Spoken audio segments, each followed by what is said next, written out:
I was born in the southern part of Iran, a city called Abadan. Born in a Muslim family, Shiite Muslim family. My grandfather was a Muslim leader. I joined Hezbollah. I was in that army for about 3 years. I was studying Quran extensively then. I traveled to Malaysia where I was caught with 30 illegal passports, put in prison. And so I started teaching Islam in the jail and telling everybody what they must do, what are their duties toward Allah. And so I did this routine every day. I prayed obviously 5 times a day. Shiites do pray 3 times, and they include the 17 rak'at in the 3 times. But what I did, because I wanted to spend more time with God, I did it at 5 separate times. And then in the end of the evening, I would pray extra prayers. I would have the habit of reading through the Quran cover to cover once every 10 days. And so as I was doing that one night, I just was meditating in the verses, and there are words in the Quran that are repeated continually, repeatedly, but they have no meanings. They are the secrets of Quran. And so when I was meditating on this, a spirit entered the room, and it was much more powerful than I could handle, or I could overcome. And so I was filled with fear.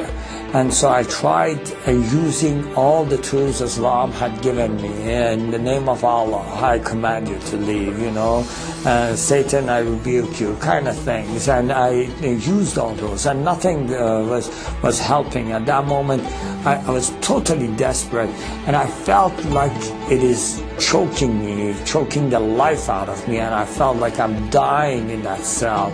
And I just cried out to the heavens, and I said, God, in Farsi, Khuda, help me.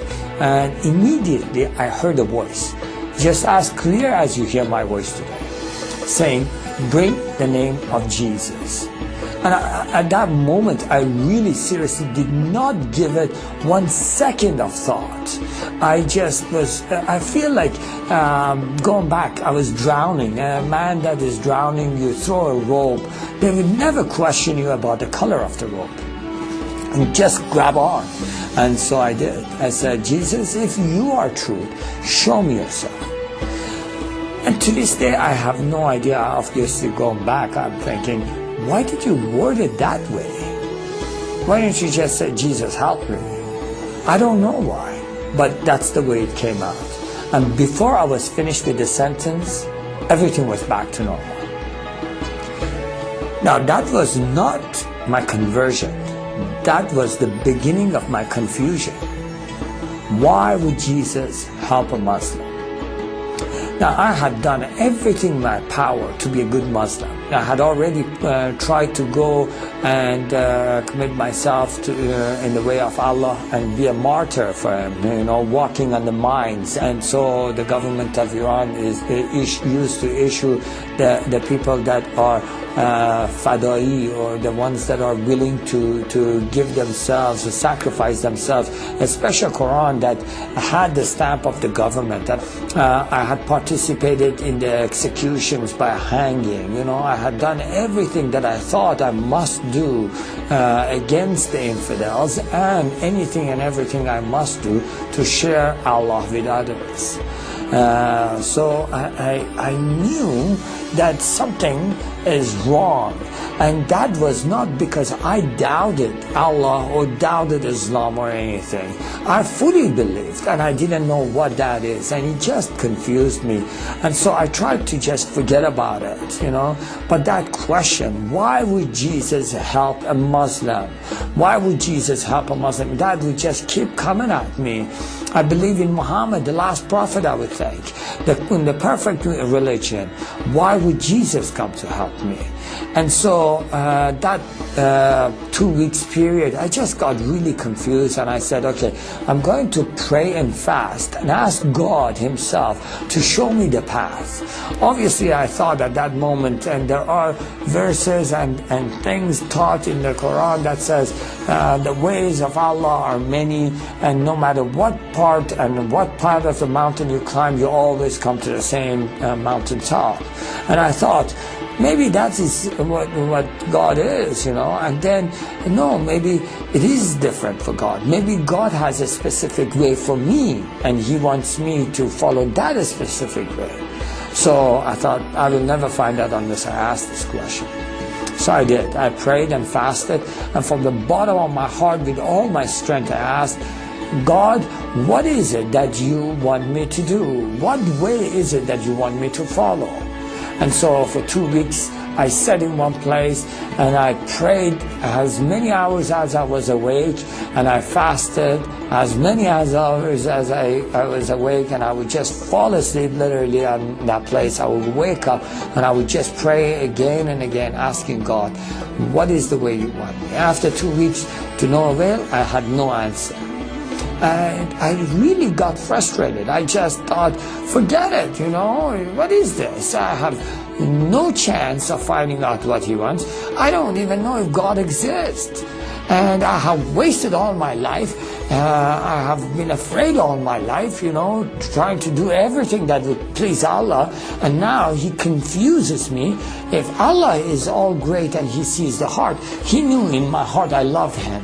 And what matters if I call him whatever name I call him? He knows in my heart I love him. And if it does matter to him, I ask him. For 2 weeks I sat, prayed, and nothing happens. So, you know what? I'm going to go do my own thing. I'm going to go walk my own path. I'm going to do what pleases me. Obviously, at that very moment, I felt the power of God filled the room.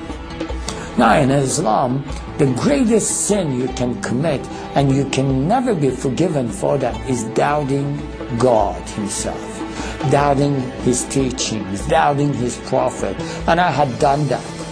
And in Islam, they teach you that Allah never visits, God never visits human beings. I feel, and I know against Islam I have committed the greatest sin that can never be forgiven. God's presence is in the room, and I'm confronted immediately with his holiness.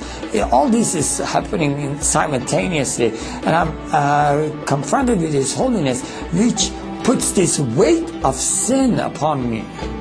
And I know that because he is just, he must kill me. He must wipe me off the face of the earth, because I'm so full of sin. And I cried because I literally didn't want to die. But I knew there is no chance. He was so holy and I was so wicked. So I just ran to the corner of the room and I held my head in my arms and I just cried out, God forgive me, God forgive me, God forgive me, God forgive me. And I just said, forgive me, forgive me, forgive me, forgive me. And as I was crying and just saying, forgive me, I felt a touch on my shoulder saying, I forgive you. And the very instant those words were spoken, I physically felt forgiven. And I couldn't understand it. I said, wait a minute, we say Bismillah ar-Rahman ar-Rahim, in the name of God who is merciful and gracious. But we don't know if we are forgiven till the day of judgment. That is why there is not one single verse in the Quran that says Muhammad is in the heaven. He must wait like all people for the day of Qiyamah, the day of resurrection, and all shall be judged on that day. So, how is it that, who is this God that says, I forgive you and I feel forgiven today? And I asked, I said, who are you? They can forgive me and I feel forgiven today. And he says, I am the way, the truth, and the life.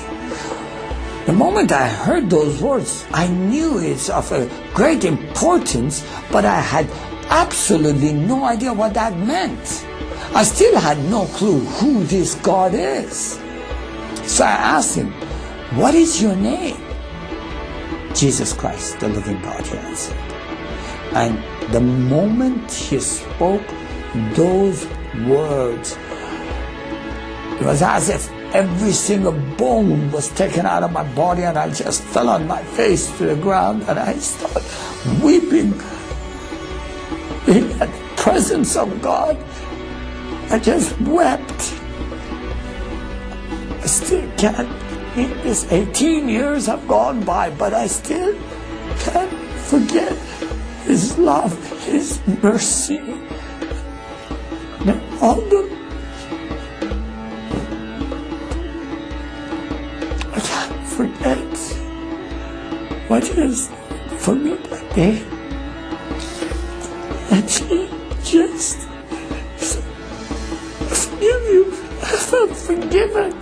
I fell on my face. I just wept because for many years I had tried to please God, but that wasn't, nothing I had done was pleasing to God. Nothing I had done. It wasn't even the bright God that I had known. I felt so deceived because they told me this is God and He wasn't God. They told me, "Qutulu fi sabilillah," kill in the way of Allah. But then this God says, love in the way of me, forgive in the way of me. And it was everything my heart existed for. Said, yes, this is the truth of God. God is about forgiveness. God is about love. So I wept for 2 hours, and I just stood at His feet, and He just said, I should look up. And the moment I looked up, I saw this. It was like a TV screen of some sort. I just saw people from all different generations and all different nationalities and backgrounds. And every single person I saw, I could see every single wrong thing they have done. And that overwhelmed me. I just cried, said, God, I live among all these peoples. All of them are sinners. And He says, Afshin, how easy did I forgive you? And I said, very easy. In Farsi, we say, as easy as drinking water. And then just moments after that, I said, no. Even easier than drinking water. He says, as easy as I have forgiven you, I can forgive them. Who is going to tell them? I said, send me one. He says, go. That's how I became a Christian. So I prayed, God, send me a Bible. In jail, somebody from some other section just walked up to me and gave me a book and says, this is what you asked for. And he was an East Indian background, and I spoke Urdu and Hindi completely. So when he gave it to me, I knew it is the Bible. I forgot to thank the God. I said, God, I prayed last night and you gave it to me this morning. It is so wonderful. Your answer, you are the mighty God that is spoken of, and you provide so quickly. That is the living Word of God. I tell you this, I share my testimony so people hear about this Almighty God. I don't expect anybody to become a Christian because of my testimony. My testimony is only good for me. I want people to understand this. This is the story of Almighty God that is all able and that is searching for all seeking hearts, that loves all humanity with all His strength and power. If someone hears my testimony today, I really like them to just say, okay, God of heaven, the creator of everything, if this is true, I want that. And I assure you, I can guarantee you that mighty God that came and touched and changed my life and totally forgive everything I have done. And He made me sure that I can be in heaven with Him. He can assure them of the same assurance, and He can let them taste of the same forgiveness and same love. And that is who Jesus Christ is. May glory be to Him, today and forevermore. Amen.